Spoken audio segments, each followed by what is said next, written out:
ಕೊನೆಯುಸಿರೆಳೆಯುತ್ತಾ ಬಂದ ಗೋವುಗಳು, ಬರುವಾಗಲೇ ಕಾಲು ಮುರಿದುಕೊಂಡ ಗೋವುಗಳು, ಗೊಡ್ಡು ದನಗಳು ಇವನ್ನೆಲ್ಲ ಲಾಲನೆ ಪಾಲನೆ ಮಾಡುವ ಈ ತಾಣ ಉಡುಪಿಯ ನೀಲಾವರ ಗೋಶಾಲೆ. ಪೇಜಾವರ ಮಠದ ಕಿರಿಯ ಸ್ವಾಮೀಜಿಗಳು ನಡೆಸುವ ಈ ಗೋಶಾಲೆಯಲ್ಲಿ 1500 ದನಗಳಿದ್ರೂ ದಿನದ ಗಳಿಕೆ ಕೇವಲ 25 ಲೀಟರ್ ಹಾಲು.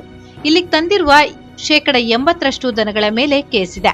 ಅಂದ್ರೆ ಅಕ್ರಮ ಸಾಗಾಟದ ವೇಳೆ ರಕ್ಷಿಸಲ್ಪಟ್ಟ ಗೋವುಗಳನ್ನ ಪೊಲೀಸರೇ ಇಲ್ಲಿಗೆ ತಂದು ಬಿಡುತ್ತಾರೆ. ಆರಕ್ಷಕ ಇಲಾಖೆಯಿಂದ ಸರ್ಕಾರದ ವತಿಯಿಂದ ಬಂದವುಗಳಾಗಿದ್ದಾವೆ. ಇನ್ನು ಉಳಿದ ಸುಮಾರು 15% ಹಸುಗಳು ರೈತರು ತಂದುಕೊಟ್ಟದ್ದಾಗಿದೆ. ಇವುಗಳ ನಿರ್ವಹಣೆಗೆ ಸ್ವಾಮೀಜಿ ಪ್ರತಿ ತಿಂಗಳು 15 ರಿಂದ 20 ಲಕ್ಷ ರೂಪಾಯಿ ಖರ್ಚು ಮಾಡುತ್ತಾರೆ. ಅಂದ್ರೆ ವಾರ್ಷಿಕ 2 ಕೋಟಿಗೂ ಅಧಿಕ ಹಣ ಬೇಕು. ಉಡುಪಿಯಲ್ಲಿ ಸರ್ಕಾರದ ಗೋಶಾಲೆ ಇಲ್ಲ, ಹಾಗಾಗಿ ಖಾಸಗಿಯಾಗಿ ಮಠ ಇಲ್ಲಿ ಪುಣ್ಯದ ಕೆಲಸ ಮಾಡುತ್ತಿದೆ. ಗೋಶಾಲೆ ಆರಂಭವಾಗಿ 13 ವರ್ಷಗಳಲ್ಲಿ ಸರ್ಕಾರದಿಂದ ಈವರೆಗೆ ಬಂದ ಹಣ ಕೇವಲ 42 ಲಕ್ಷ ರೂಪಾಯಿ. ಅಂದ್ರೆ ನಂಬಲೇಬೇಕು. ಉಡುಪಿಯಲ್ಲಿ ಸರ್ಕಾರ ಮಾಡುವ ಈ ಕೆಲಸವನ್ನ ಮಠ ಮಾಡುತ್ತಿದೆ. ನಯಾ ಪೈಸೆ ಲಾಭವಿಲ್ಲದಿದ್ರೂ ದಾನಿಗಳ ಕೈಕಾಲು ಹಿಡಿದು ಗೋಶಾಲೆ ನಡೆಸಲಾಗುತ್ತಿದೆ. ನಾಡಿನ ಭಗವದ್ಭಕ್ತರು ಅನಿಸಿಕೊಂಡವರು ಯಾರಿದ್ದಾರೆ ಅವರೆಲ್ಲರ ಸಹಕಾರದಿಂದಾಗಿ ಬಹು ಕಷ್ಟದಿಂದ ಇವತ್ತು ನಡೀತಾ ಇದೆ. ಸರ್ಕಾರದ ಕಾರ್ಯ ಇಂತಹ ಗೋವುಗಳ ರಕ್ಷಣೆ. ಸರ್ಕಾರಕ್ಕೆ ಕೇವಲ ಬರಿದೇ ಸರ್ಕಾರಕ್ಕೆ ಹೊರೆಯಾಗಬಾರದು, ನಮ್ಮ ಕೆಲಸವೂ ಹೌದು ಅನ್ನೋ ನೆಲೆಯಲ್ಲಿ ನಾವಿದಕ್ಕೆ ಆ ಕಾರ್ಯವನ್ನು ಕೈಗೆತ್ತಿಕೊಂಡಿದ್ದೇವೆ.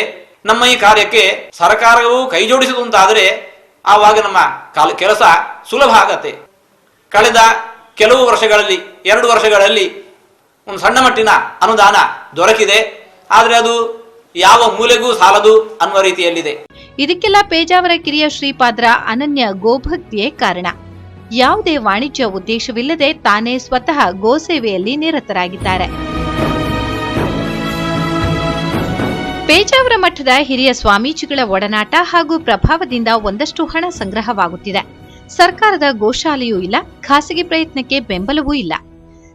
ಹಾಲಿ ಸರ್ಕಾರ 32 ಲಕ್ಷ ರೂಪಾಯಿ ಏನೋ ಕೊಟ್ಟಿದೆ. ಅದು ಹೆಚ್ಚು ಅಂದ್ರೆ 2 ತಿಂಗಳ ನಿರ್ವಹಣೆಗೆ ಸಾಕು. ದಿನ ಬೆಳಗಾದ್ರೆ ಗಾಯಾಳು ಗೋವುಗಳು ಸಾಲು ಸಾಲಾಗಿ ಈ ಗೋಶಾಲೆಗೆ ಸೇರುತ್ತಿವೆ. ಇದರ ನಿರ್ವಹಣೆ ಮಠಾಧೀಶರಿಗೆ ದೊಡ್ಡ ತಲೆನೋವಾಗಿದೆ. ಗೋವಿನ ಬಗ್ಗೆ ಸಾಮಾಜಿಕ ಜಾಲತಾಣಗಳಲ್ಲಿ ಮಾತನಾಡಿ ಕಾಳಜಿ ತೋರಿಸುವವರು ಕೂಡ ಈ ಗೋಶಾಲೆಯ ಬೆಂಬಲಕ್ಕೆ ನಿಂತ್ರೆ ಸ್ವಾಮೀಜಿ ಕೆಲಸ ಸುಲಭವಾದೀತು.